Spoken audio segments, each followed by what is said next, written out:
The content of this podcast is provided for general informational purposes only and is not intended as, nor should it be considered a substitute for professional medical advice.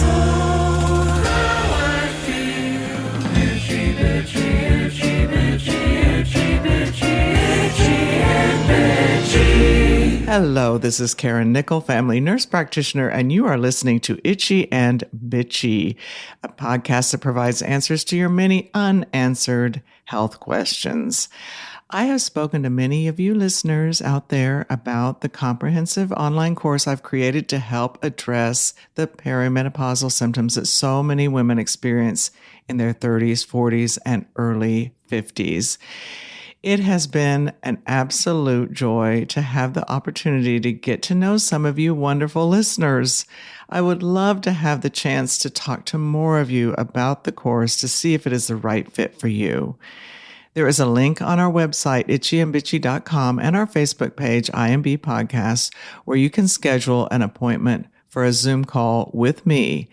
I know I have said this repeatedly, but again, this is a Zoom call with me. It is not a webinar. So when you make an appointment, I will be sitting at my desk waiting for you to join the one-on-one Zoom call.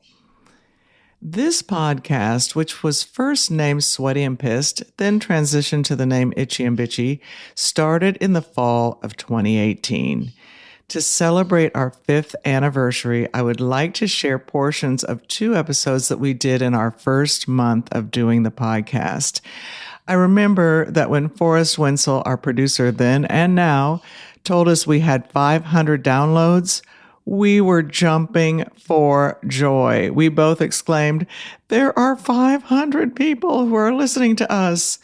And within a year and a half, we had over 1 million downloads and listeners from all across the country and the world.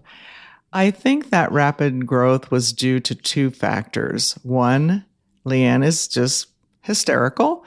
And this is information that women need and can't seem to get. They couldn't get it then, and they seem to not be able to get it now. Here is the beginning of our very, very first episode. Sweaty and pissed, sweaty and pissed. Menopause makes me sweaty and pissed. Hey, Hello. Welcome to Sweaty and Pissed. Welcome to menopause. And perimenopause. There it is. I'm Karen Nickel. I'm Leanne Morgan.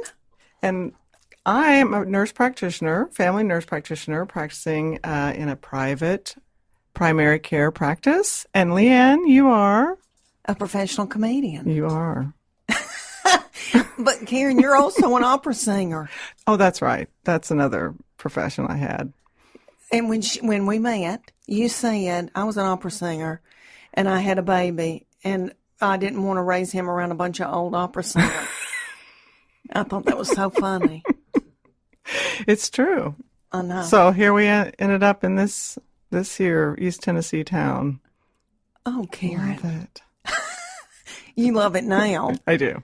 But you felt like your world had come to a end. Screeching. And because you look like Baby Newirth. And you are very Broadway and very, very wispy thin. And I'm sitting up here, my pants are cutting into my stomach. And I'm overweight, but you love me for who I am, even though you've tried to help me. For those out there who don't know, Karen saved my life around 45. I was doing CrossFit and competing, and I was eating paleo, which, come to find out, back then meant a lot of sausage and bacon and not fruit and vegetables. But anyway, I was doing CrossFit and then started feeling really bad and got my days and nights mixed up like an infant and couldn't sleep and couldn't put one foot in front of the other and thought, what is wrong with me? Something's bad wrong.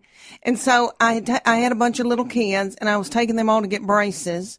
I'll get their braces adjusted and at a little doctor's office. And the woman, I laid my head down on her desk in front, and she and I got to be close because I'm a talker.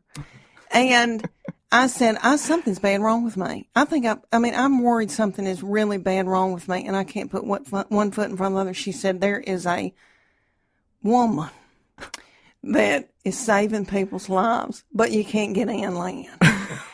You can't go to see her. And I said, well, I've got a doctor, and I love him, and he's sweet, and he's good for a sinus infection. But I've sent and told him that my hair's falling out, I can't poop, and I don't feel good, and I can't sleep. And he goes, you're depressed. And I go, yeah, because I can't poop, my hair's falling out, I can't sleep. So he put me on an antidepressant that did nothing. Right. And so come to find out, my neighbor was a physician that you worked with. Remember them? Remember Dr. Collier? Yeah. And his wife said, oh, my gosh, I can get you into her. And it was like I was Charlie in the Wonka factory. You remember when the grandparents were in the bed and they were eating cabbage soup and nobody wanted to live and they all were bedridden. And then Charlie got the golden ticket. The golden ticket. And their grandparents, the granddaddy jumped up out of the bed all of a sudden. That's how I felt. And I came to you and you said, I think you're in adrenal failure. And anyway, years later and all the things you've been through with me, you've changed my life and got me back feeling normal. And it took a while, but you looked at my diet, you looked at all kinds of things, my thyroid, all kinds of things that I feel so bad. Why I wanted to do this is because I see women all the time because I'm a professional comedian. I, do shows all over the United States, right. And everybody feels bad. Nobody can poop. Nobody's sleeping. Nobody wants to have sex with their husband. Everybody resents, them,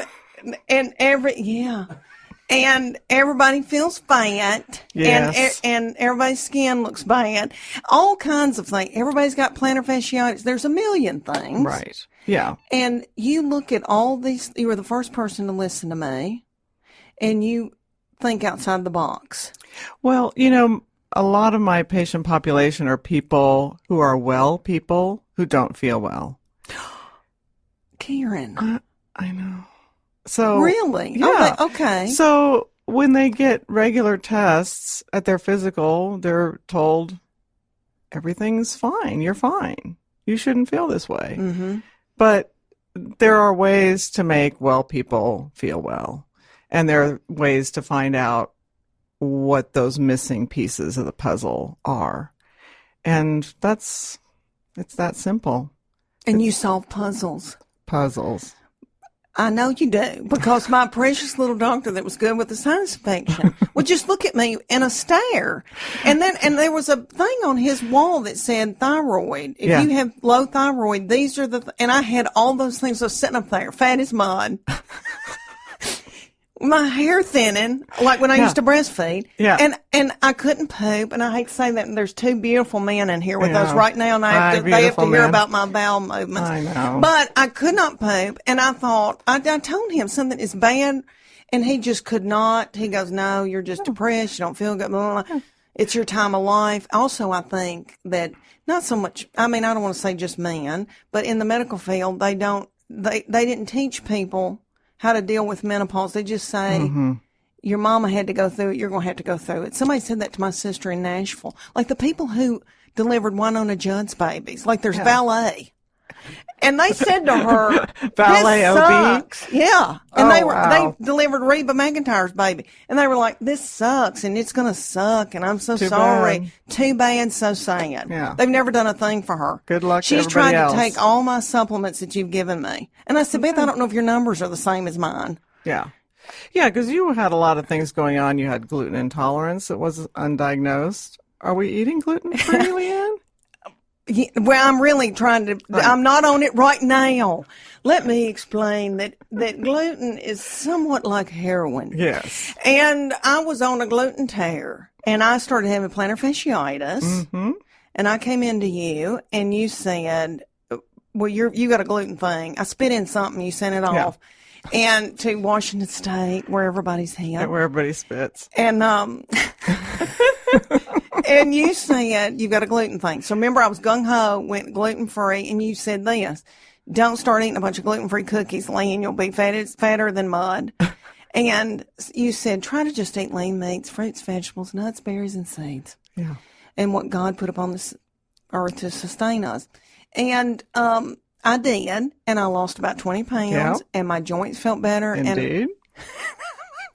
And then I spotted a tortilla. And I was just like somebody on dope.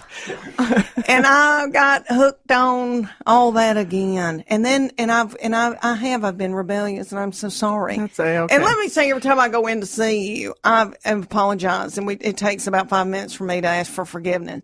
But, because I know I don't do right, because you're thin and wispy and you eat pasta on your birthday. We all know that. But, all right, so the plantar fasciitis. Yes. I thought somebody was stabbing me in the bottom of my foot. Right. And it was so bad one time, I've had it 2 or 3 times with you, that you said, okay, you're going to have to go to physical therapy. And I went in the middle of the night to a man, because I thought I had broken something. I don't know if I ever told you this. I went to some orthopedic in the middle of the night? When they're still open. Oh. And he was such a butthole. And he said, I said, my nurse practitioner, who is brilliant, I know I'm on gluten, and this is gluten. And he goes, no, it is not. That's stupid or something. I don't know. He was wrong. He was an idiot. And I realized he put me in a boot. So anyway, I went back to physical therapy, and our darling friend over it, we can't say probably his name, redheaded, yummy. Yes. I said, all these women were sitting I was getting physical therapy. All these women were sitting in a circle, putting marbles with their toes in a bucket. Right. And they were on golf balls and doing on the bottom of their feet. And I said, hey, Karen Nichols says that this is gluten. He went, shh, Leanne, don't tell people anything. That, because it'll ruin my business. He said, yes, it's gluten. Well, it's inflammation. It's inflammation. You know, if you're eating things that inflame you, you're going to get inflammatory disease processes. See, tell them about that, Karen. You know, and the other thing was, as you said, your days and nights were mixed up. You weren't sleeping, and you were dragging around all day, and that's working on your circadian rhythm, working on cortisol, being healthy during the day and low at night. That was one of the things we started working on early on. That's where all those supplements came in. All those big pills. Yes. Okay, but adrenal, I was in adrenal fatigue, not failure. Yeah, failure. Oh, yeah, that's like, that's terrible. That's bad. Your skin would be orange. Oh, that's when you go in the hospital. Yeah, that's okay, right. I was in adrenal fatigue. Correct. And there's supplements you can buy over the counter for that. Oh, yeah. And what is it like when somebody goes through adrenal fatigue? Well, when your cortisol regulates your wake-sleep patterns, it should be highest at 8 a.m., so you get up, you get going, and it's lowest at 2 a.m., so you sleep, and then it starts all over again. And especially in perimenopausal and menopausal women, because their female hormones are getting out of whack, so do some of their adrenal hormones. And so if your cortisol tends to be low during the day and then spiking at night, you're going to be dragging around all day and unable to sleep. Or it could be low all the time, so you never get a wake sleep message. Your body's just saying, I don't know if I should be awake or asleep, so it just sort of stays at the same energy level, you know. So people are tired and they can't sleep. And is that why in the pickup line at school, all those mamas are laid back in a minivan with their mouth open? Yeah. And everybody has to set an alarm. Yeah. Because they're going to freak out if somebody opens a car door and they don't know because they're sound asleep. Yeah. I remember just like somebody drugged me. Yeah. When my children were little and I was in my mid-40s. Yeah. And I'd pick them up at school and the sun was shining through a minivan. Right. Because everybody's passed out. I know. Well, you grab it when you can because a lot of people do have low cortisol during the day and they just don't have energy. Do people come in and say to you every day, I'm so tired and I have no energy and I don't feel good? Yeah. I think I hear from most people every day, I'm tired, I can't lose weight, my hair is falling out. I would say those are the top three. Men and women or just women? Predominantly women, but I do have male patients who say, I'm just tired all the time, just tired, because we live in a stressful world. Living in America is a stressful experience because you go all the time. There's no, in Italy, you take a little respite during the afternoon, recharge, and go again. We don't do that. And we don't get long enough vacations, and so we just drag around and try to make do by sleeping in the van when you're waiting for your kids, Yeah. And in another episode, we'll talk more about food and yeah. how we're all killing ourselves with food in the United States, our food supply, because you've taught me more with that than I've ever known.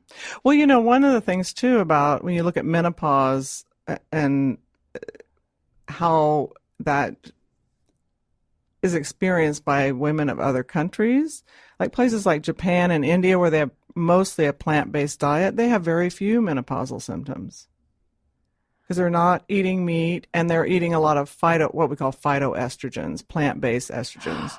So those women, for instance, in Japan, they don't even have a word for hot flash. Is that crazy? That's crazy. Especially, I didn't know that. Yeah. So, so a lot of our menopausal stuff happens because the way we eat. A lot of preservatives, a lot of fat. And meat. But I'm from farming people. I know you are. And we killed our own. I know. And my little daddy had a meat processing plant. But I didn't eat as much meat as you think I would. I wasn't really a meat eater, but since I've been going through menopause, I think I've gotten comfort from beef. It was either that or whiskey. Even though, what is it about women and wine? Does something make you crave wine when you're like 48 years old? Yeah. Because I've never been a drinker. I know. Menopausal women are supporting the wine industry solely, I swear. It's amazing. Because everybody wants to check out? Well, or what is it? I think we're self-medicating. It's just that we don't feel well, so we drink wine. But the irony of that is that causes dilation of your blood vessels, which is what happens with a hot flash. So it will make hot flashes worse. Does it also cause inflammation? Well, if you're sulfites or whatever. Well, a lot of the preservatives in there can be a problem. And also sometimes for some wines, especially red wines, it tends to cause a big histamine release. Like, how people get stuffy after they drink red wine. So, and the histamine release is also an inflammatory process. So, I know. What about should women be drinking tequila? Even though I have friends that fight real bad on it. Well, in a parking lot. Well, listen, for you, 100% agave tequila is gluten-free. But also M&Ms are. Remember when you told me that some little girl you had gotten hooked on those? Gained 60 pounds. She came back eating gluten-free. I said, what happened? She said, I found out M&Ms are gluten-free. I was like, oh, Lord, we gotta change this. What size pants do you have on right now, Karen Nickel? I'm maybe a 6.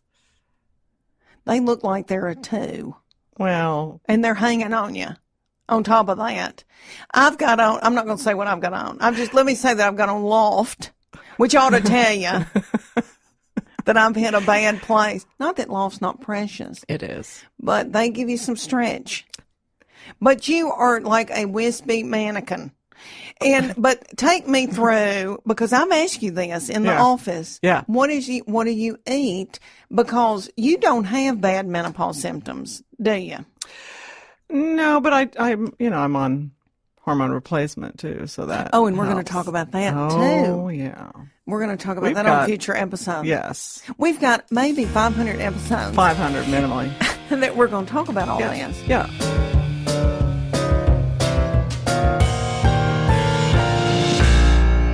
Wow, what an auspicious start.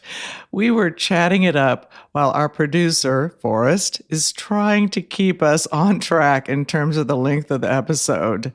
After that episode, he put a giant digital clock at the top of a giant monitor so that we could keep track of time, and we still didn't do much better. Sorry about that, Forrest. After this break, we will share another portion of a very early episode. Stay tuned.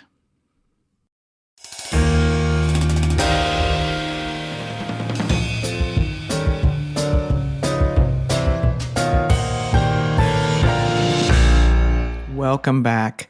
Here is a portion of an early episode that starts with Leanne getting overwhelmed by the info I'm giving her about the very complicated endocrine system. We also talk about the importance of our female hormone progesterone. This is the hormone that rapidly declines in perimenopause while estrogen remains elevated, and that imbalance causes the majority of symptoms experienced in perimenopause. The imbalance is called estrogen dominance. Leanne also shares how she became a stand-up comedian in this clip. Enjoy. Leanne, you're looking at me with I know. a face of horror. I'm tired today, and I thought, oh, what's the point of going on? But no, I don't mean that. It's just a lot. And I remember you telling me stuff, and it was hard for me to keep it all straight. Well, it's a lot. The endocrine system's complicated, very complicated. And you try to explain it in a way that people Somebody will like me can. Well, everybody will understand it. So, Yeah. yeah. Because most of the time when I come in there, I want to cut up and talk and tell you what's going on with your kids. What's going on with my kids? I do. I go in there and find out about you, Forrest, and I tell her about mine and all that. And you're trying to explain to me about my cortisol levels. Okay.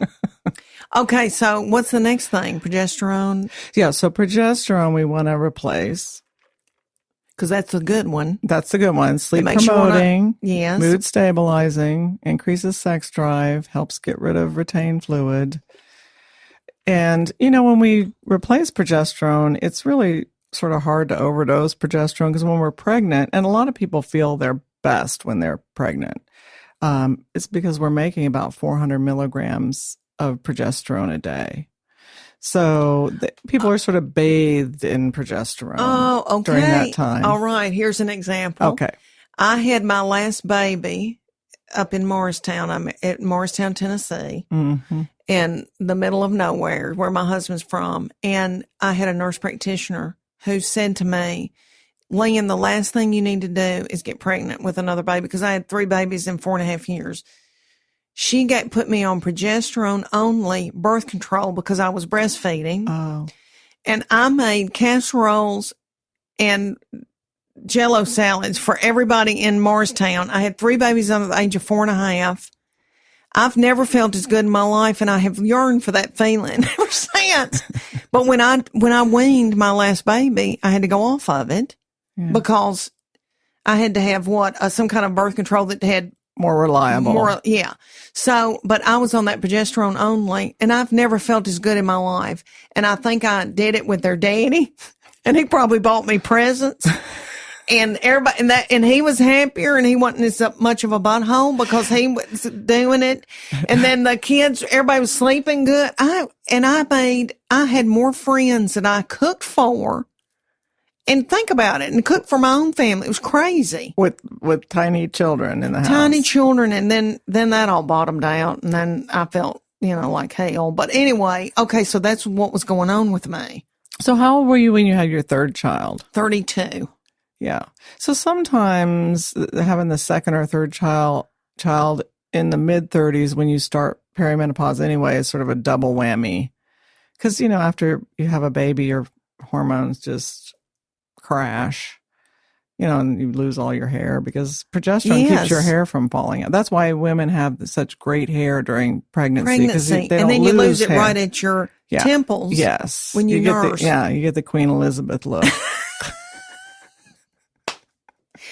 Do you love Harry or what? Could you eat Harry's lips off? Harry and Meghan, and I don't care a thing about royalty. I've never been into it, but I'm on fire. They're adorable. Oh, darling. But I've been watching The Crown on Netflix. I know. I should be up walking around and exercising. But anyway. That's a great show, by the way. It is. Wonderful. Really great. Uh-huh. If you haven't watched that, you need to tune in. Yes. But Harry, yummy. Darling. Yes. And then I watched on CNN about Princess Diana. And I forgot what a horrible life that little thing had. But when I was pregnant with that third baby is when she passed away. And I was sitting here, pregnant and, making oatmeal and trying to get through. I look back on it and I haven't felt good in years. everything that's coming back to me, I didn't feel good. Oh my gosh. Do we need to have an on-site therapist during these podcasts? We might need to. I love a therapist. I know. Okay, so progesterone. Get back to that. Okay, yes, sorry. No, it's my fault. I went off about Harry. So there are a few ways to replace progesterone. We can have it compounded, and that we use a compounding pharmacy to make up progesterone as directed by the prescribing provider. And this is bioidentical progesterone. It's identical to what your body produces. And that can be done in cream form, caps, troches, vaginal. There are a lot of different ways to deliver it, when you're compounding especially. There are over-the-counter progesterone creams.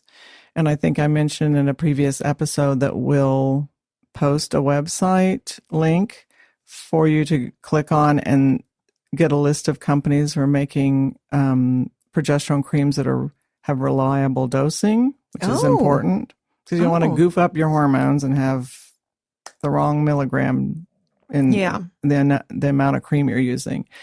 If you don't want to use hormones to replace your progesterone, there are supplements like chasteberry, which is also called Vitex, Vitex, that increases the hormone that's secreted from the pituitary gland that sends a message to secrete more progesterone. So it helps boost progesterone levels without taking progesterone. So that's often a good option for some people. But women don't need to be doing both. Or can they? Oh, they could do both. It doesn't matter if Chase Berry's not going to mess with you. No, but if somebody needs more progesterone and they're on a compounded prescription progesterone, I would just bump up the dose so they're not having to buy two products. Yeah, that's another thing. Well, that makes sense. Yeah. Okay. So those are the main ways we can replace progesterone. And again, as we talked about before, the more you exercise, the more your hormones are balanced. And fat cells make estrogen too. Oh, we didn't talk about that. Oh, Lord. Yeah. Oh, well, tell us about that. Well, so fat cells make estrone, which is one of our 3 estrogens that we have in our body. And so if you have a lot of fat cells, you're making a lot of estrogen from there. And estrogen tells you to store fat, so you make more fat cells that secrete estrogen. Yeah. So, staying physically fit helps a lot in terms to reduce estrogen dominance, where you have too much estrogen compared to your progesterone.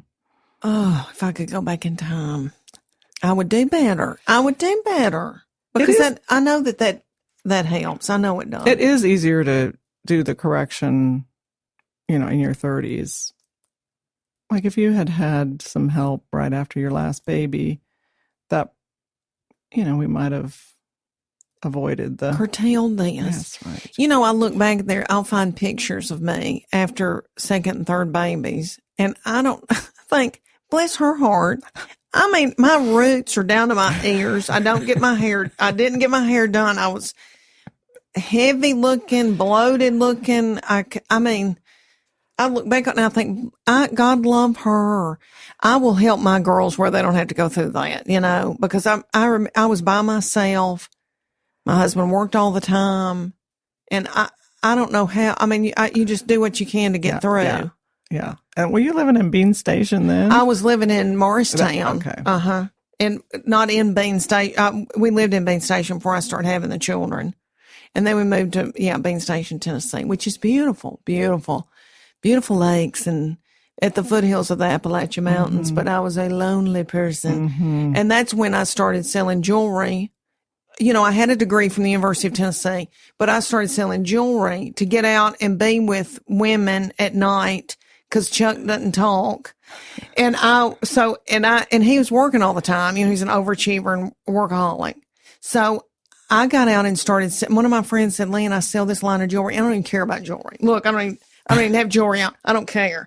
But I got out and ate dip and, put all this jewelry out. I had a big case. I schlepped around the foothills of the Appalachian Mountains, and women would buy this little jewelry And I would get up and talk in their living room, and it saved my life because that's how I got started in comedy, because I started booking so far in advance that, like a year out. Because they didn't care about the jury. They just wanted to hear you. We laughed, and I talked about breastfeeding and hemorrhoids, and Chuck wouldn't wake up in the night when he hear a baby crying. I want to kill him. I mean, all that kind of, that mamas know about. Yeah.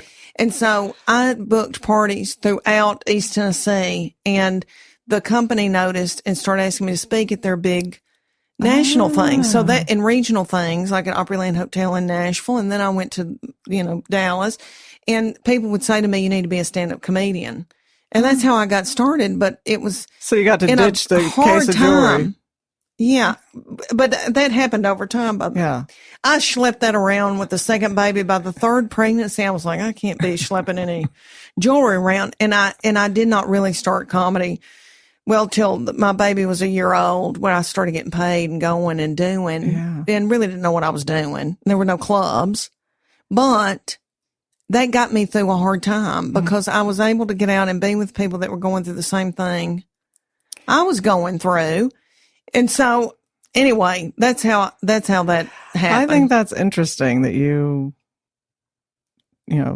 were able to transition from a jewelry saleswoman to comedy. That's pretty. Oh, well, thank you, my darling. But I look back on it and had to have been God's plan, because I knew in my heart that I was going to do comedy someday and be in the entertainment industry since I was 5. But then you marry and you move up in the middle of nowhere, and your husband's in a used mobile home. He had a used mobile home business. He was only 26 years old. Chuck, overachiever, smart. Yeah. Had this lucrative business, but I was by myself, and I wasn't from there, and I had these babies, which I loved, and I wanted to be I wanted to have a bunch of babies, but I was, and we would go out to LA before we got married. We'd go to LA, and I'd go to comedy clubs and stuff, but I did not, and I thought, well, somehow it's going to happen. I don't know how. And then I had like my own little comedy club in women's. That's great. Living rooms. And I had the best audience. It was my demographic. And I developed an act over time. So then when it was an opportunity for me to go to Zany's in Nashville, I was ready to go. I already had an hour of material, and I still think it's some of my best. That's so great. You can look it up on Spotify. Some of your really early stuff? Yeah. It's about having babies and going through all that. When women go through that, that's a universal thing. Is when you're pregnant and breastfeeding and tired and your hair's falling out and your stomach and you got to get that down. And it sort of feels like the baby's just at some points just a parasite feeding off of you. Yeah, wallering you is what we call it in the country. And just my children just played with my butt, my breast, and then their daddy comes home at night and wants to touch you. Yeah. And you're like, what in the world? I just want to poop by myself and I want to be left alone. But that's how God made it. So you have to find out a way to make them happy too. It's terrible. It's a hard time, a happy time, but it's a hard time in a little mama's life. Then she starts perimenopause. I didn't know what happened that quick. That happens pretty early. Whew. Well, speaking of that, we're going to next episode talk a little bit more about perimenopause and maybe some other symptoms like the fatigue and weight gain and fluid retention. Okay, and you can tell people how to get that under combat control. That. Yeah. Yay. I know. Okay. So much to talk about. Okay. And I'm very impressed by the fact that you can use the word schlep and wallering in the same conversation. Thank you. Yiddish. I've always loved people from New York. I mean, I've been around the entertainment industry, so I've heard the schlepping and the I know, I'm impressed. Chutzpah. That's right. That's all good. That. Yeah, thank you. It's good to throw that in there. Thank you. Thank you, Miss Broadway.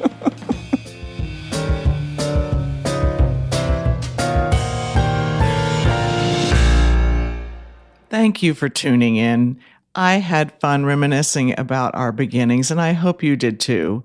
If you started listening to the podcast somewhere in the middle episodes, I encourage you to go back to the very beginning and enjoy those very early episodes. I also encourage you to visit our Facebook page, INB Podcast, where you can leave comments or questions for me. Our website is itchyandbitchy.com. There are blogs on the site with some of our subjects available for you to read. On the Facebook page and website, we have the information about how to schedule an appointment with me. This is not a webinar, so we can chat about how my perimenopause course can help you if you are going through this phase in life. As always, thanks to Forrest Wenzel, our producer and composer of our theme music, and the person who has stuck with this podcast for 5 years and does so much, well, all the behind the scenes work that makes this podcast possible. Check out his album called An Awful Lot. Go to wherever you stream your favorite music to listen. And if you don't know where to stream music, you can find the album on Apple Music or Spotify. Remember, your health is in your hands.